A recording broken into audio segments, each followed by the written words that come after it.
काय सांगाल, काय प्रकार घडला होता आणि आपणास कोणी मारले? मी 7:30ला ड्युटीहून घरी आले होते सर. 5 मिनिटात पोरगं बाहेरून आलं. मला सांगायला मम्मी ते काका ओरडायला लागलेत आम्हाला. मी विचारायला गेले काका काय झालं म्हणलं. म्हणे पोरांना रस्त्यावर सोडते का खेळायला, तुझ्या पोरांच्या अंगावरून गाडी घालू का? घाला बरं म्हणलं. कसं घालताय? तू तर लय माजली म्हणे, छिन्नाल राहंडायस तू.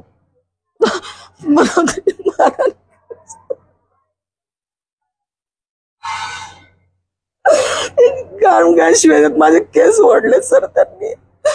केसात हाता घालून आता बुक्क्या घातल्यात माझ्या अवघड जागेवर सर. त्यांनी त्यांच्या गेट मध्ये ओढत नेलं आणि ढकलून दिलं. मला खाली सिमेंटवर पडल्यामुळे मला जास्त लागले डोक्याला मार. त्याची बायको आणि दोघांनी धरून मला मारलंय.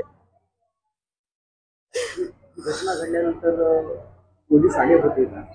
आपला जबाब वगैरे काही घेतला? नाही, जबाब काही नाही घेतला. तिथं एक जण आले होते पण मी चक्कर येऊन पडले. मी पाहिलं फक्त त्यांना आलेलं. काय मागणी असेल? सारखं वारंवार त्रास देतो सर तो माणूस. महारगांडे म्हणून सारखं मला करत असतो. जातीवाचक शिवगाळ सारखीच चालू असते त्या माणसाची. रात्री त्यानं जाणून बुजून केल्यासारखं केलं. आल्याबरोबर डायरेक्ट मला मारायला सुरुवात केली त्यानं.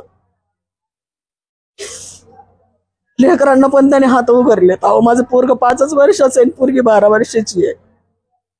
मुलांना काय मारहाण झाली आहे का? पुरीला चापट मारली ना सर त्यानं. काय वय आहे? मुलगी आता 12-13 वर्षाची पोरगी आहे माझी.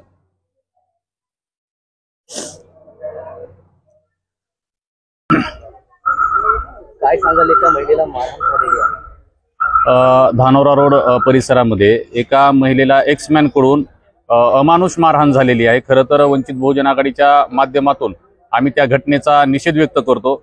आणि खरं तर कायदा व सुव्यवस्थेचा प्रश्न वारंवार बीड जिल्ह्यामध्ये निर्माण होत चाललेला आहे. आणि बीडला जे पोलीस अधीक्षक नवनीत सर भेटलेले आहेत ते महिलांच्या बाबतीमध्ये अतिशय जागृत असून त्यांनी या अगोदर एका नामांकित विद्यालयामध्ये जो एका मुलीवर प्रकार झाला होता त्याच्यामध्ये त्यांनी एका दिवसामध्ये चार्जशीट दाखल करून संबंधित त्या मुलीला न्याय मिळवून दिला होता.